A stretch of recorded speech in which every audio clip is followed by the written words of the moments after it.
Hey everybody, I'm your pal Wes, and this is the Bastl Kastle 2 Alchemist.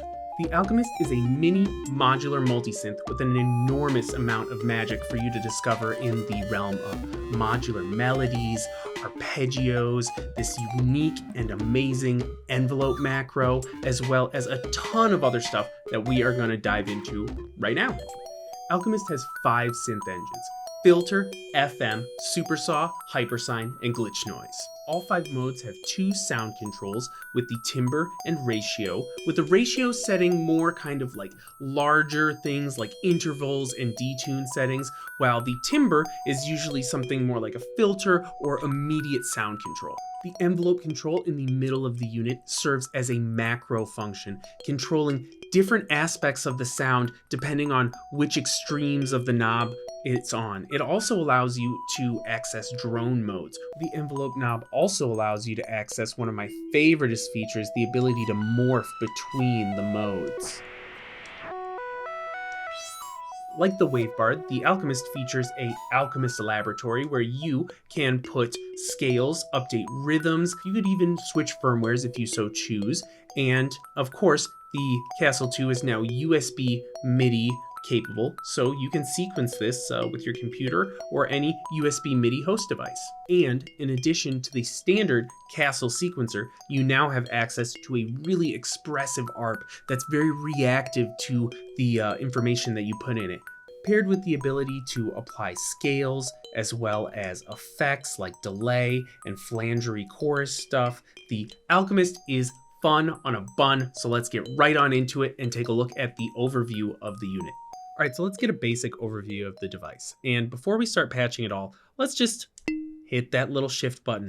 And that's gonna be our play, so we can sample. And if we want, we can get into drone mode by popping this envelope all the way over to the right or all the way over to the left. So if you really I just wanna hear the tone, that is real quickly how to get into drone mode and to make the Alchemist just start singing for you. But let's say we're making some noise here. Let's take a look at the white cats. Those are gonna be our real-time controls like pitch and timbre, which are gonna allow you to change your sound, as well as ratio, which brings us to our shift functions. All of our shift functions are gonna be in these silver bubbles here. So let's hold shift, and we can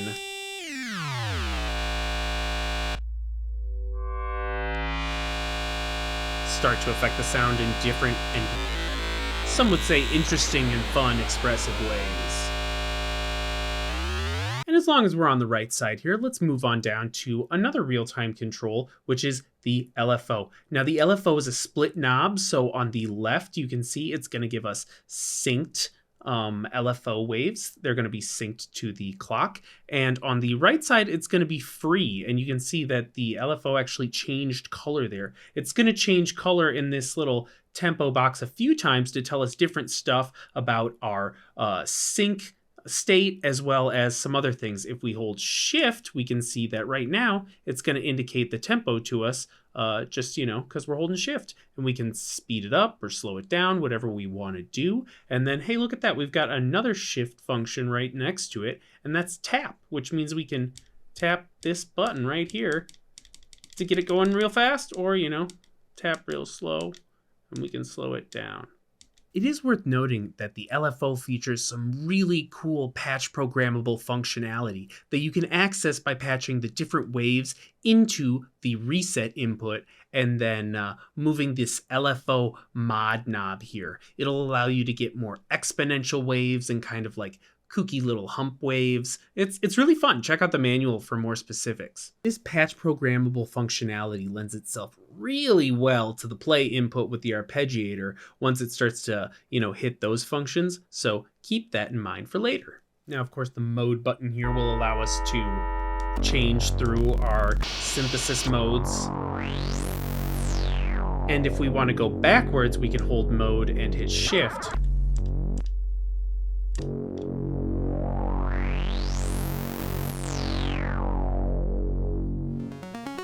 Oh, and I almost forgot, there's one more thing you can do with the mode button, which is change octaves. If you hold mode and scrub pitch, you can transpose your sequence up or down by the octaves. If we take a look at the left side of the panel, we can see that these three knobs correspond to attenuverters. So they are the modulation amounts for our pitch, our timbre, and our LFO.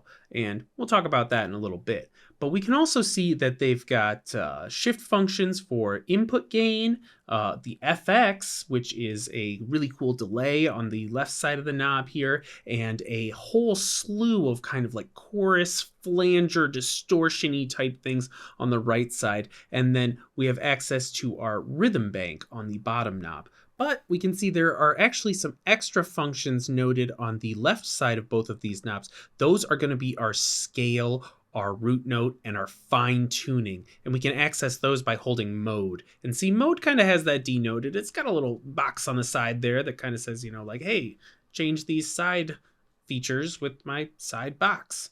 There's also a side function over here on the timbre and ratio knob that is a brand new to the Alchemist. It is a slide function. So it gives you a pitch slide, sort of portamento, and a sort of pitch envelope. We'll explore it in a little bit. One more thing that the mode button can actually do is attenuate the amount of mode modulation that is applied in this patch point. So if you hold mode and turn envelope, it will change this amount here. This is much easier to hear. So let's just take a gate signal and go into trig. And then let's take a triangle wave and go into mode here, and it will start changing through the different synthesis modes. That's what we want. But now let's hold mode and we can scale this back.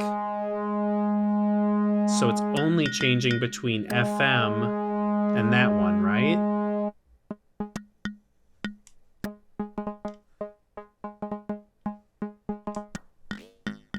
And that's a perfect segue into talking about the patch bay on the Alchemist. So if we look at the patch bay here, we can see that there's either white outline boxes, and those represent outputs. Outlines, outputs. And then there are boxes with no outlines that have kind of like denotations to what they modulate. And so those are going to be inputs here. So we've got our pattern generator at the bottom, our LFO output, mode input, our reset for our LFO here, and then of course our audio input output bay right here, our sync input output bay, which has some bipolar functions in these jacks here, so they can go both ways by using this sync bay here.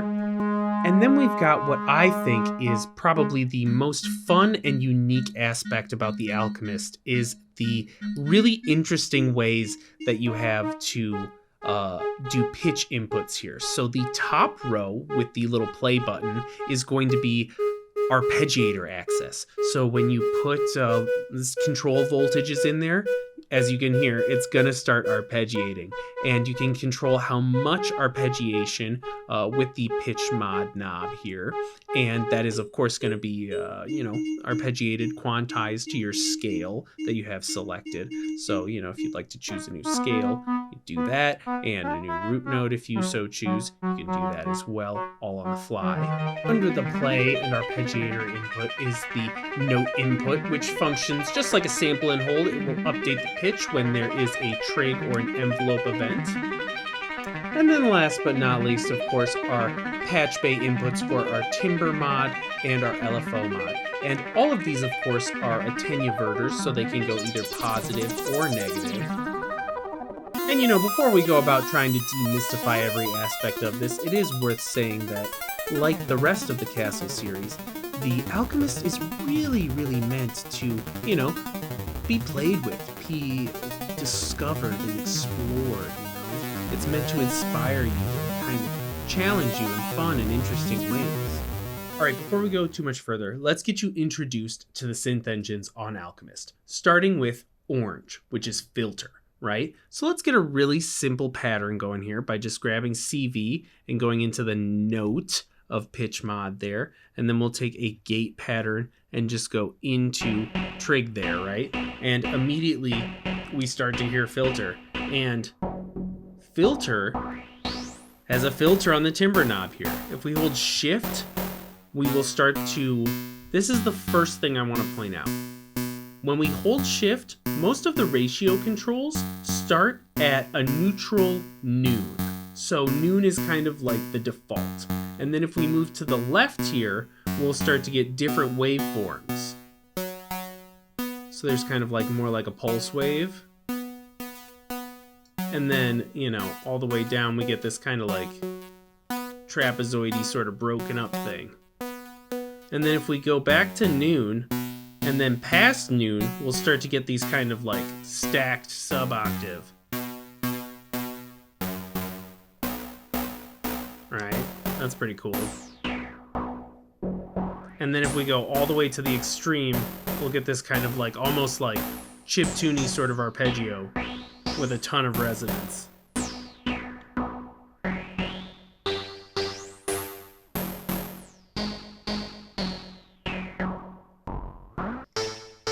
Make sure to try different envelope positions and see how they affect things. And then also make sure to try patching your envelope into the timbre mod to get that classic sort of filter sweep action.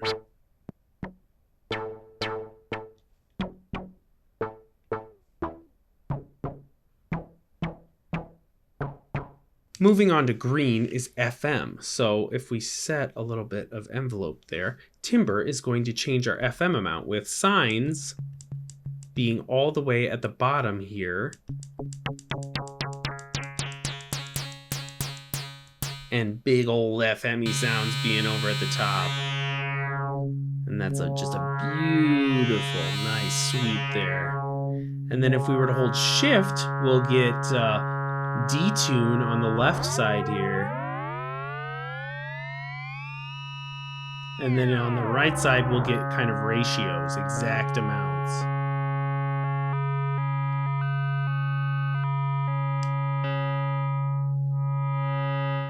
Which is perfect if you want to make sort of like bell sounds, right? So let's grab maybe just an LFO and go right into trigger and then set it kind of fast.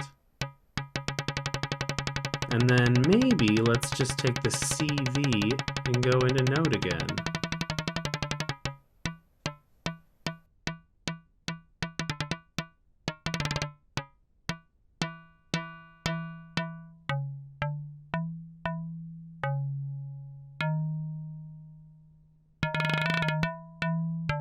Kind of like very vibraphony, you know, metal pole. It sounds great when you start to add the effects.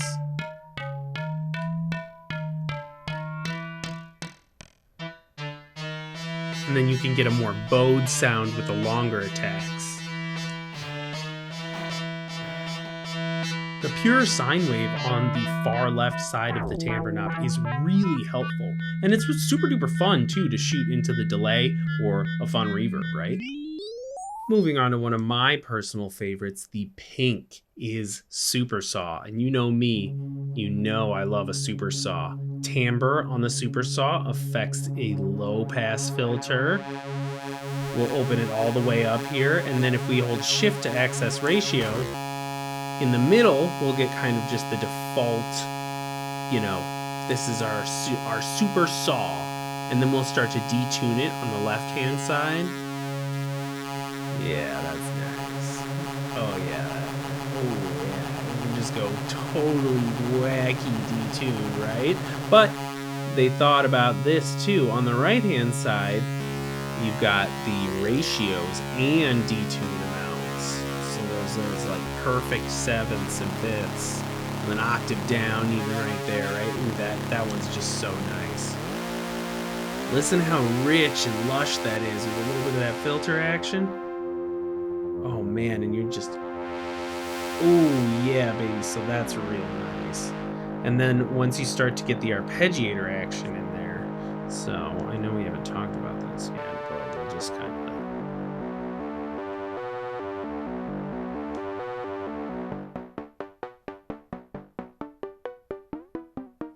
oh, it's just such a good engine. Okay, and then we need a little bit of this envelope in here to just get some of that timbre mod.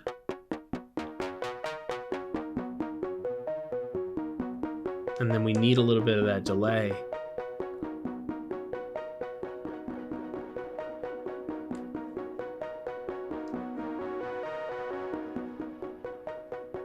Oh gosh.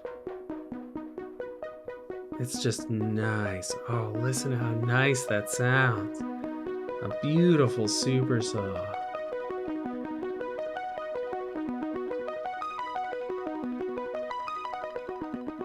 Oh, sorry, I just had to love on that Supersaw for a little bit. Oh, it's so good. It's such a good Supersaw. You gotta go play around with the Supersaw. It's the perfect amount of just a little bit harsh, but so sharp and beautiful. And the filter just hits it in the perfect way that it can take off some of that sharpness if you want, but if you lower the pitch way down, it's still got some of that really gritty nastiness that virtual analog Supersaws are kind of known for. So A+ Supersaw.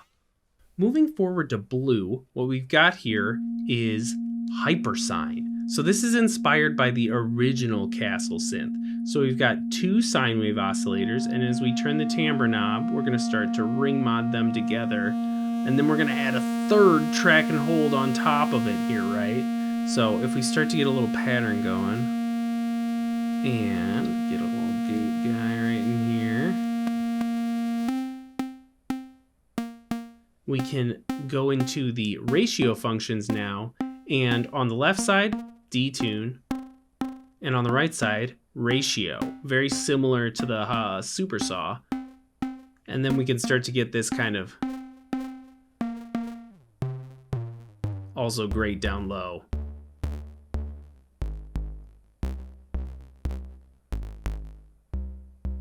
So you got kind of clean and then kind of much more dirty. Great when you give it on this effects, the flangey distortion side.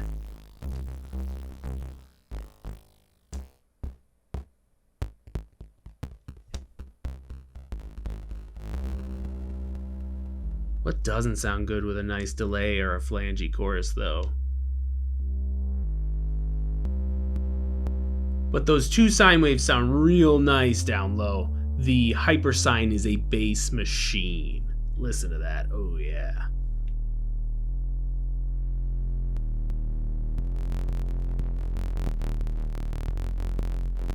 Bumpin'.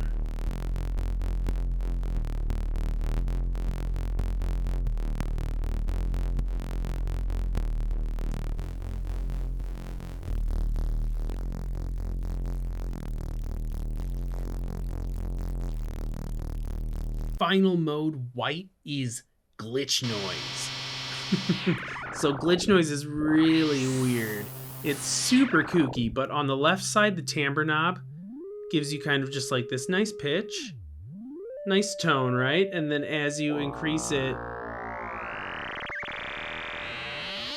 you get out of control FM madness, right? If we hold shift, we can change the ratios.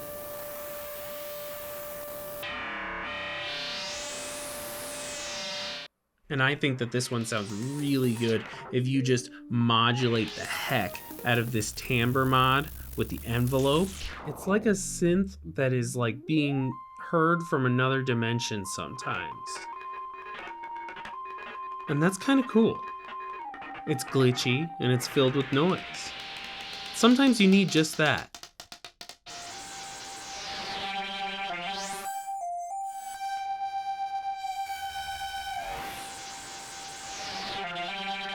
All right, now that we've heard some of the sounds that Alchemist can make, let's take a look at the tools that it has to manipulate melodies and create harmonies and all sorts of really cool arpeggios and patterns and stuff. The envelope control at the center of the Alchemist is one of your most powerful tools for creating really rich tones and complex melodies and harmonies. It's a little bit more than just an envelope generator. It has some macro functions that allow it to kind of focus how it hits this timbre function here. On the right side, it'll focus a little bit more on transient-based macro control, giving you a little bit more of a transient function, which is really good on things like the FM or the Hypersine. Envelope function also affects the play mode input, which we'll talk about more in depth here in a moment. But essentially, it's kind of like your arpeggiator. So if we patch a triangle wave right on into there, and then increase the pitch mod amount, we'll start to get this very quick play grid. And as we go past 3 o'clock, we'll start to ignore some of those triggers. We'll get a little bit sparser of a play grid. And then as we go all the way to right, it activates drone mode. And this is also true for the left side of the knob.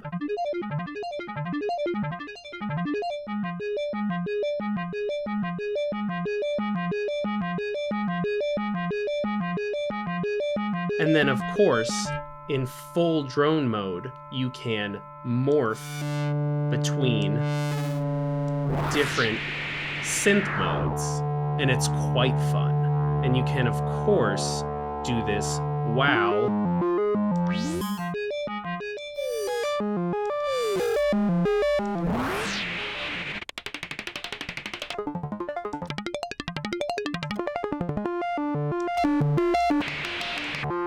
the play grid is rolling.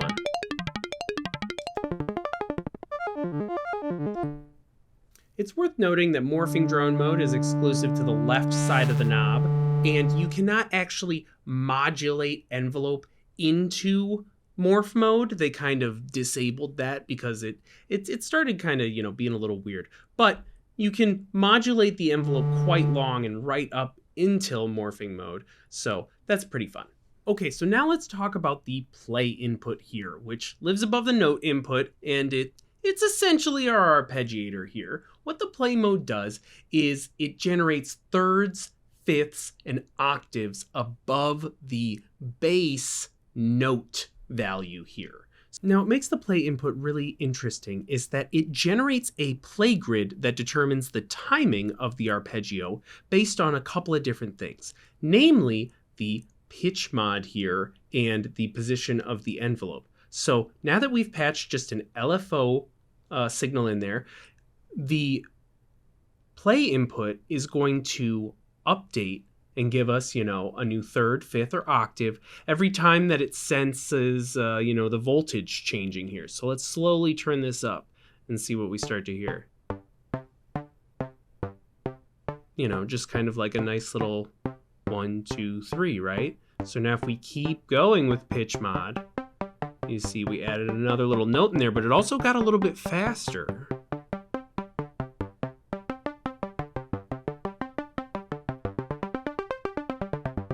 Even faster now, and more notes. So let's take a look at how this all works, right? Let's make a little arpeggio here and go into the play input, and we can set it as a synced wave here, right? A little synced LFO. And then we can take maybe a square wave and go into trigger to update the trigger every time, and then we'll maybe go into note here, and you see how it updated that pattern for us?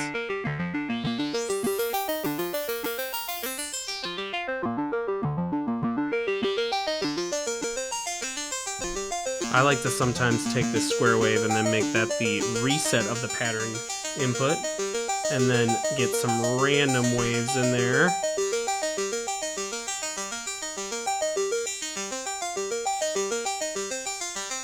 And then we can also start to adjust the scale, if we so choose, and maybe the root note.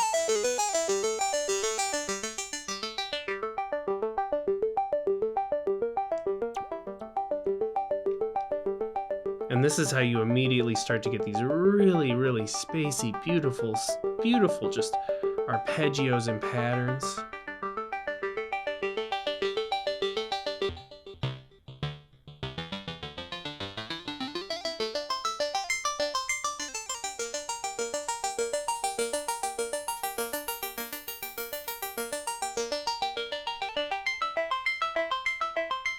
And then remember, we can mode around the octaves.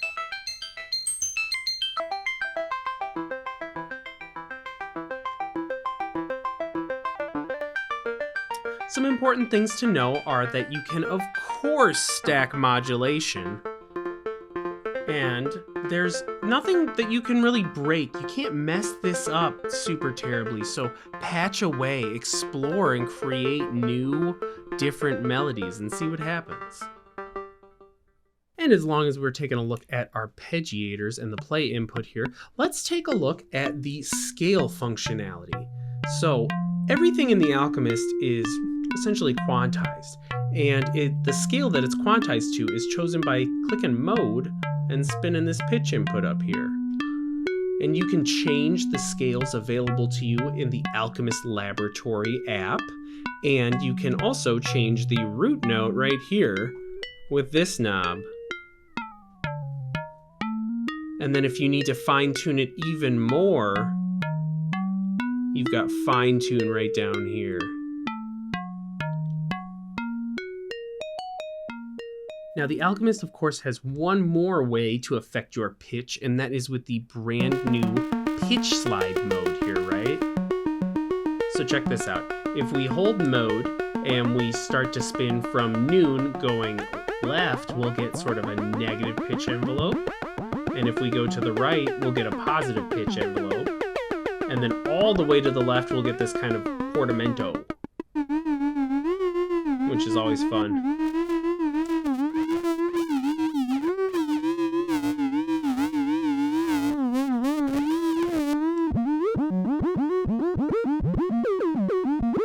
And the pitch envelope, in my opinion, is really great on stuff like the Glitchnoise, because it allows you to kind of, get that nice envelope in there. And then you can additionally put an envelope on the timbre there.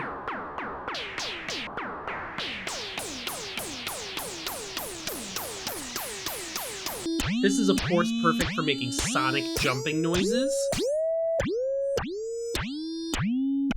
or really fun laser noises.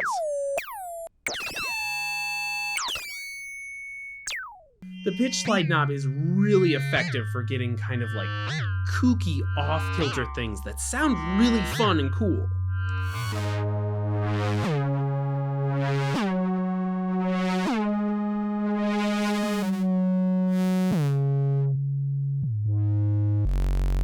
The Hypersine is a bass machine. All right, so now let's take a look at the other ways we can generate sequences on the Alchemist with the pattern generator. So let's take a CV from the pattern generator and a gate signal and go into trig here, and bada bing bada boom, we have got a pattern, right? If we take positive voltage and go into the CV input, it will randomize the sequence for us continuously. It's just going to continuously update that random voltage. If we patch negative voltage in, it's going to invert that 16-step pattern that we've just locked in and give us like a sort of kooky 32 pseudo-step loop. If we apply no voltage, it's just going to lock that 16-step sequence in, right? So this gets really fun when we start to maybe patch a variable voltage in, like a triangle wave, which is going to then randomize and lock in new voltages continuously.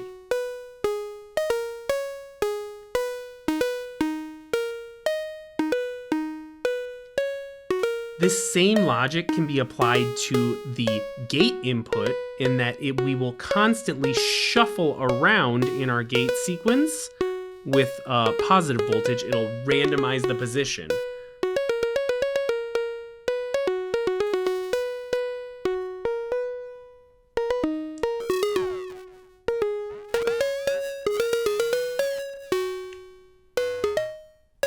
And now let's say, hey, I like what I've got going on here. Never forget that we can always apply some effects with shift.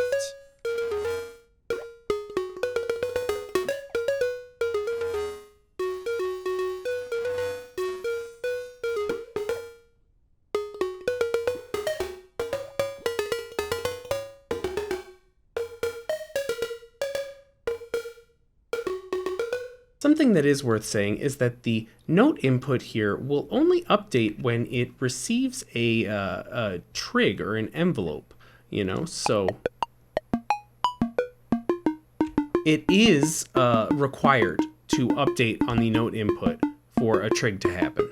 And while I got you here, let's take a look at some of these effects, because in different modes, they're kind of tuned to do sort of different things, especially the right side here. In different modes, you get kind of more of a carplessy strong or more of kind of a distortion, especially in this one here.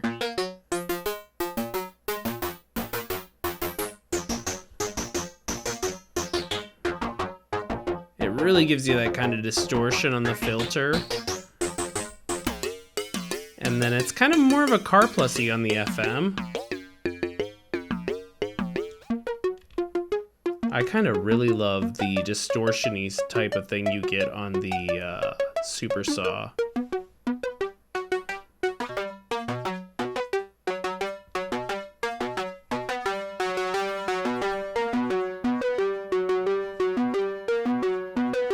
This one is where you need that envelope.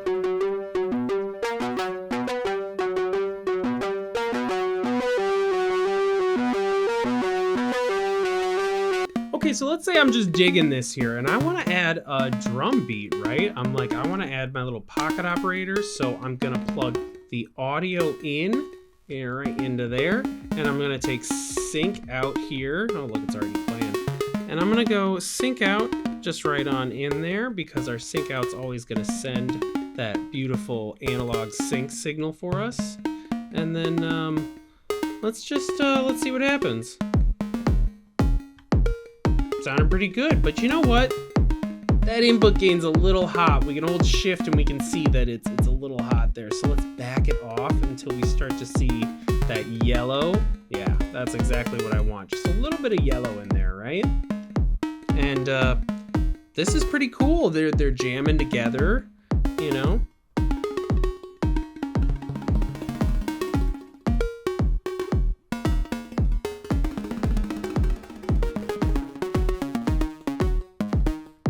All right, that was some fun we just had here with the pocket operator, with the Alchemist acting as the clock generator there. But what if we needed to play around with how the sync bay worked and maybe how the audio bay worked too? Well, not to fear, if we press and hold these bottom two buttons here, we will enter advanced mode.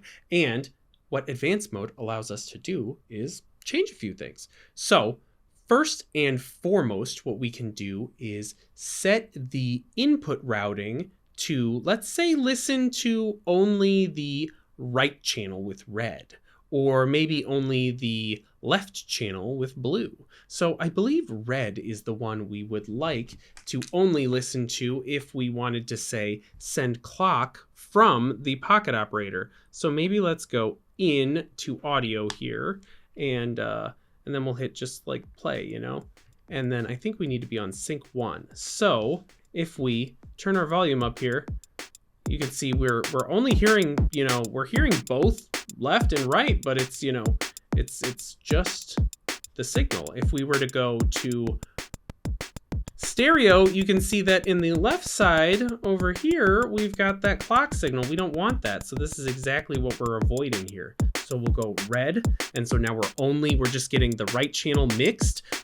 So this is exactly what we want. And in a perfect example of how modular the Alchemist is, we could just take the input from the left channel over here and go into the sync over here, right? And so now if we exit advanced mode, we can also hold shift and see that we are indeed getting sync from the pocket operator here. So let's just really quick, you know, just like take a gate and we'll throw this in here.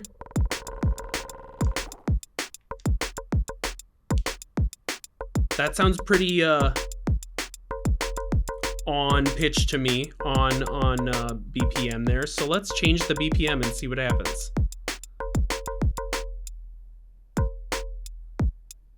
Rock solid. And it sounds good. Wow, that sounds really good.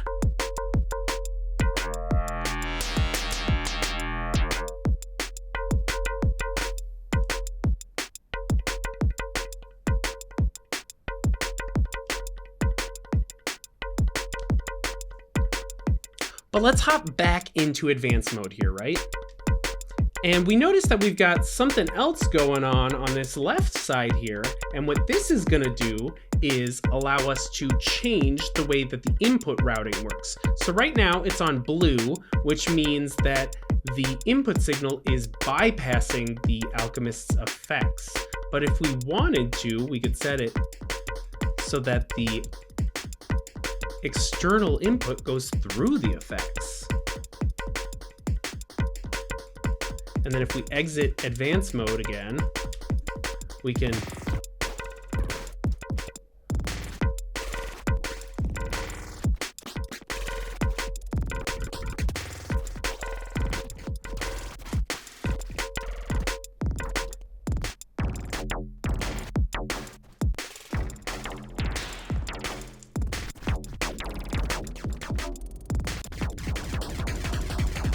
and then back into advanced mode here.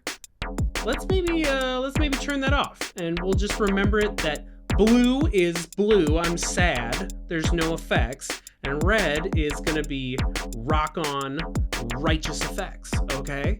So that's how we're gonna remember that for now.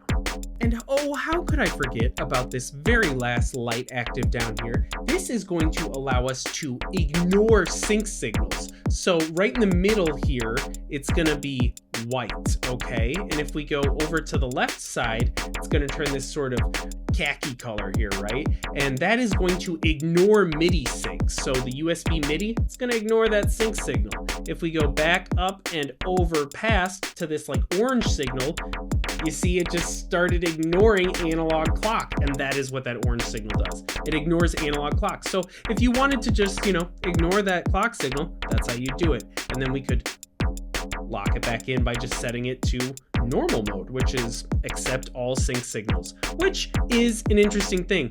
The Kastle is always going to sync to the first sync signal that it receives. So if you've got USB MIDI coming in and analog MIDI coming in, analog signal coming in, excuse me, it's gonna sync to whatever's active and it hears first. So keep that in mind. Before we leave advanced mode, I will just note, and I'll tell you again when we get to the MIDI settings, that you can set the MIDI channel by holding Shift and pressing mode. You'll see that the little light up here just flashed. And if we want to set MIDI channel 1, we set Shift and click once, and it'll blink once for us. If we want to hold Shift and click 1, 2, 3, that's MIDI channel 1, 2, 3. All right. You can also engage MIDI Learn, but we'll talk about that more in the MIDI section. Hey, let's take a patch break. Okay, so I've made a patch here that I think really illustrates how organic and reactive the Alchemist is. So let's take a look at it here. So I'm just gonna set this to drone mode here, right? And so what we've got going on here now is this triangle wave here is giving us our arpeggio. It's just a free running triangle from our tempo here. And the envelope is actually opening the timbre mod here of our Supersaw, right? But then also I'm getting just, a completely separate gate pattern here to open that little filter up to give us kind of this sort of, two voicey type of thing, even though there's not two voices happening, right? It kind of feels like there's a melody going underneath and like a little plucky thing. And because we've got this delay, it really feels like, there's two things happening, even though there's only one. But it doesn't just kind of end there, because we can speed up the LFO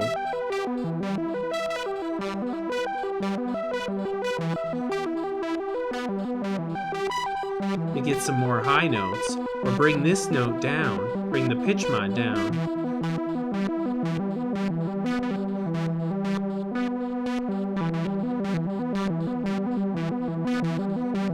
And then if we want to, we could even bring the timbre mod up a little bit. Everything's just kind of playing off of each other, right? And then what if we just take this out of drone mode here?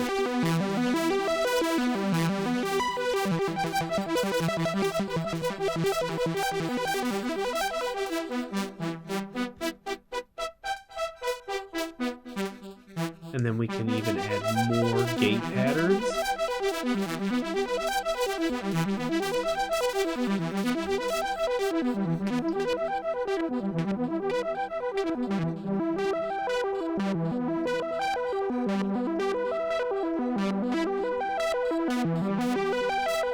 So it's just a really fun and expressive patch. And you can see that we can just kind of go from one thing to another. We could even start to modulate the LFO speed here, and then we're gonna really start to see how kooky and fun this arpeggiator gets. Oh, we went to the wrong mode there, so we can just go back, and then let's modulate the heck out of this LFO.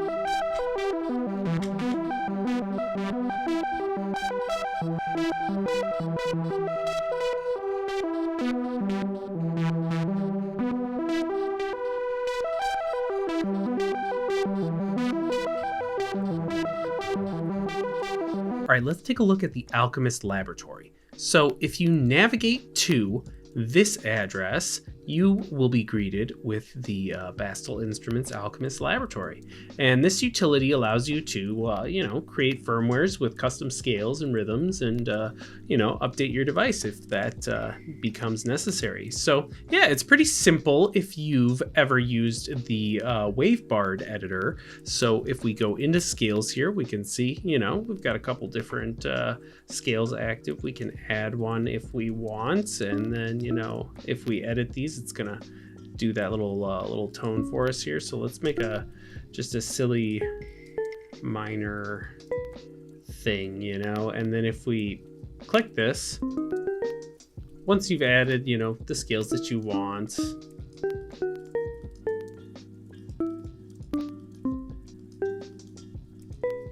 you can confirm them and head over to the rhythm editor. And so same sort of deal here, you can kind of edit your rhythms as you so choose, and then hit play. And, it'll show you the knob thing here, the knob position, and you can rearrange them if you want, same as these scales. And, if you want to add more, you can add more and then confirm them. And then once you've done that, you can save as a draft file, come back later if you so choose. You could load that saved file. If we go boop boop boop and back into downloads, there it is. Hey, look at that. It'll load it up for us, and then we could just generate a firmware if we want. And so this is just going to tell us now that when we install that firmware on our Kastle 2, it's just going to take a little sec. It says, wait up to 2 to 3 minutes here. So we'll say, I understand. I've internalized that information and I don't need it anymore. And something else that's pretty cool here is we can install this as an offline application if you have a Chrome-based browser. So we can just click install there, and then bada bing, bada boom. Look, now it's down here, and we could even say, hey, keep that in there. I want this to hang out all the time for me. And so, yeah, check it out. Have fun. Always have fun. And let's take a look here now. We've downloaded this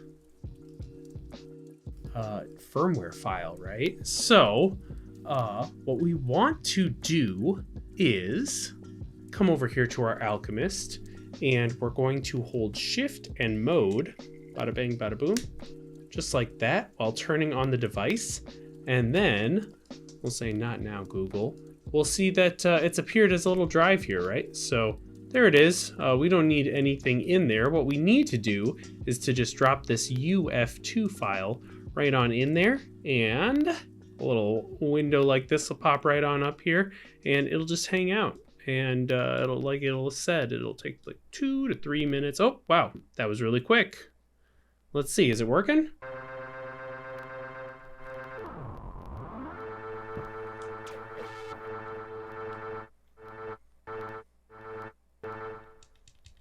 Wow, that was really fast. Well, that's cool.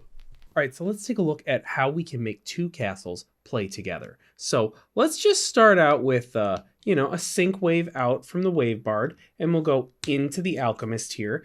And real quick, I want to just point something out again. So we'll notice that when we hit Shift and we look at our tempo over here, we've got pink, which means that it's generating internal tempo. But when we go over here, we've got blue, which means that it's receiving sync, okay? And then we can also, this is a divider now. So that is pretty nifty. We can, divide way down or multiply way, way fast. So that is handy dandy. All right, so let's grab a CV and go into our wavebard sample mod and get just something quick going on here. That actually works really well for me. And then let's go ahead and take just a gate signal and trigger our Alchemist. All right, sounding, you know. All right, you know, cool. But what I think I want is to use this envelope here to maybe modulate this timbre mod in reverse. So it's kind of like almost like a side chain there, right? But what I could also do is maybe open it. You know, that's kind of nice. I like that. You know, add the delay on the wavebard. Maybe get some in on the Alchemist here. Maybe use the big stereo field.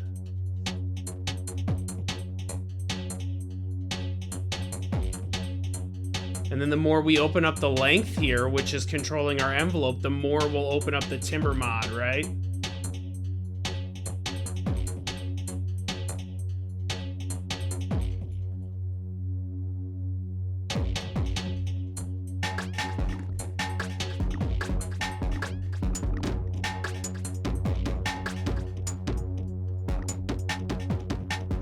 We need to start applying some modulation. So let's take CV from 1 and start to modulate the length of this guy here, right?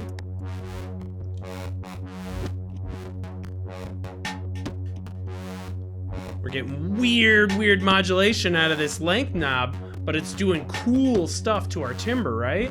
Let's maybe dial it back.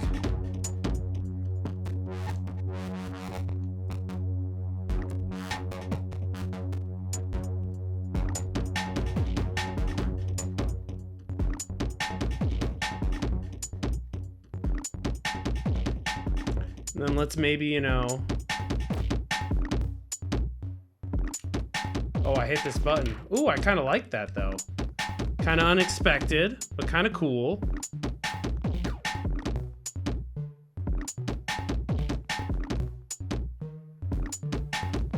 We need to speed this up maybe a little bit here, right? But no, what we actually need is more notes.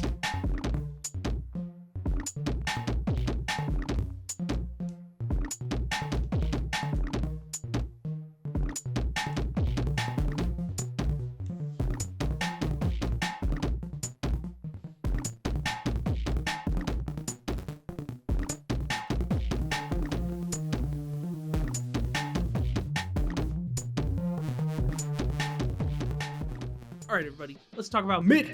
Like the other members of the Kastle 2 family, the Alchemist is USB MIDI capable, which means that it can receive and send USB MIDI. So let's take a quick look at the types of things that you can do with this.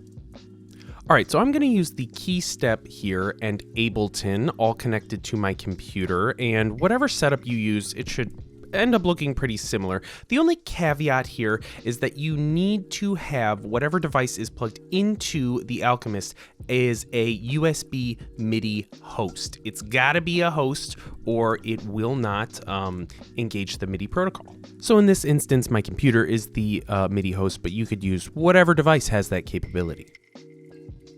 So let's just open up our MIDI settings here and confirm that on Kastle Alchemist 2, the track and sync boxes are set here. So that's on our input ports. So that means we'll be able to send USB MIDI into Ableton from the Alchemist. And then we will also turn on our output ports, which means that we will be able to send MIDI out of Ableton and into the Kastle Alchemist 2, which is exactly what we want. The track data is like our notes and sync data is like the MIDI transport, which is rockin' awesome that the Kastle picks up on. So because I'm using this Ableton window to record my voice, also we can already just hold shift here and see that this little light is blue, which means that we are receiving a MIDI sync here, which is awesome. And this now turns into a divider or a multiplier, which you can spin up or down.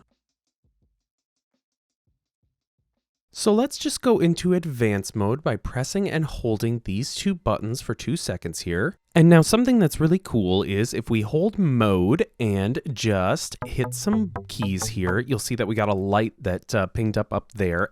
And it blinked once at us, indicating that we have learned MIDI channel 1 because we were holding mode in advanced mode. That's MIDI learn, baby.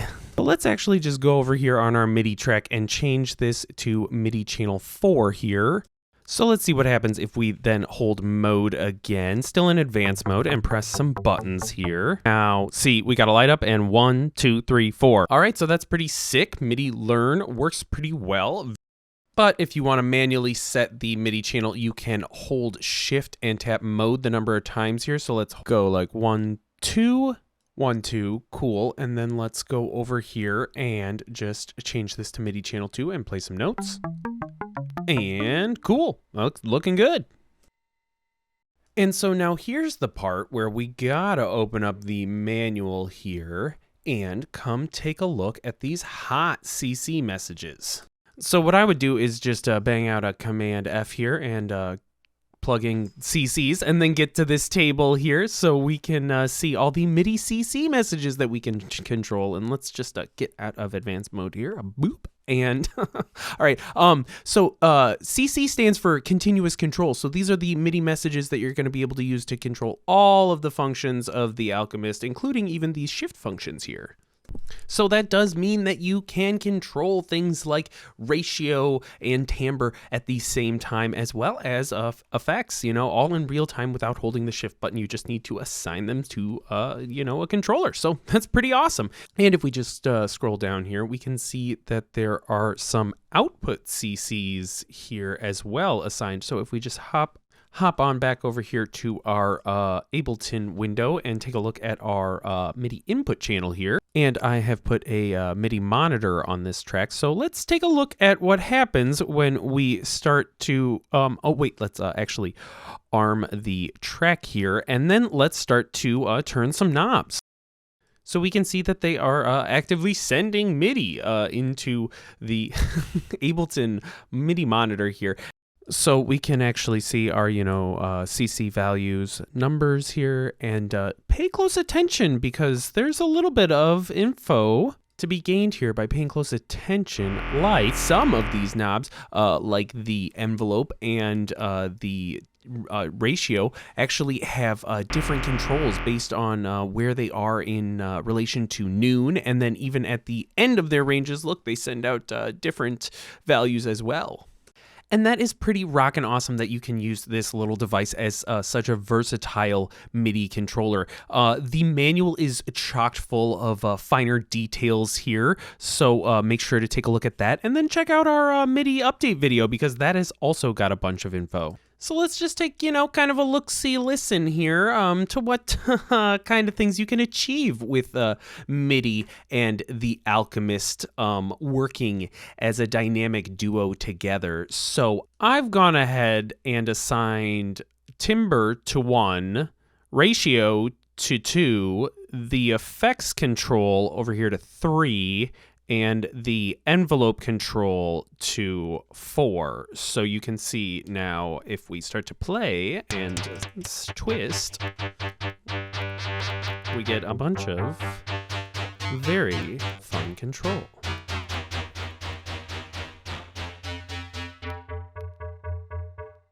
And, maybe we could, start to plug in a little bit of sequence here and do a little bit of do-da and dee-do sort of thing.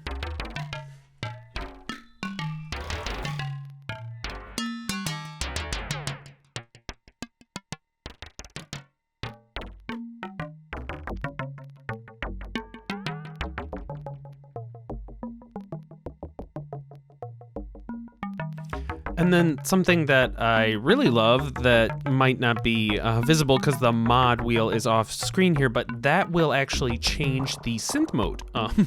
Just any sort of movement on the mod wheel will change the synth mode, as well as the bottom notes. The bottom 5 notes on the MIDI keyboard will bounce around on the modes for you.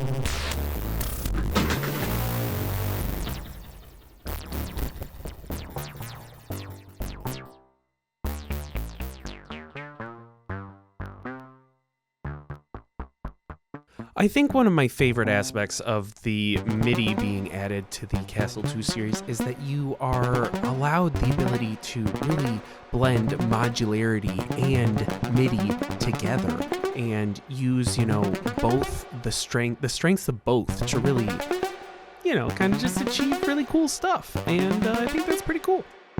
It's also absolutely fun on the bun and amazing for getting just those perfect sweet spots.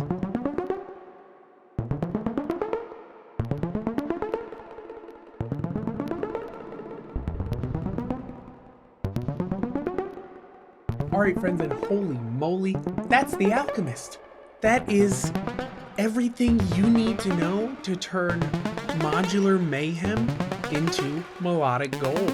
And holy moly, this is a lot of information and there's a lot going on. If you made it to the end of this video, all like 50 some plus minutes in, I want you to comment down below Bastl Bros, because I'm officially your Bastl Bro. So like always, make sure to check out the manual because there's all sorts of hidden gems in there and you can learn things in new ways. Make sure to get on over to the website, check out all the stuff, information we got over there. There's going to be updates, there's going to be new information. What's going on with Citadel? I don't know. Oh my gosh, should I even mention it? Who knows? But get out there, get some patching done, have some fun, and we'll see you next time, okay?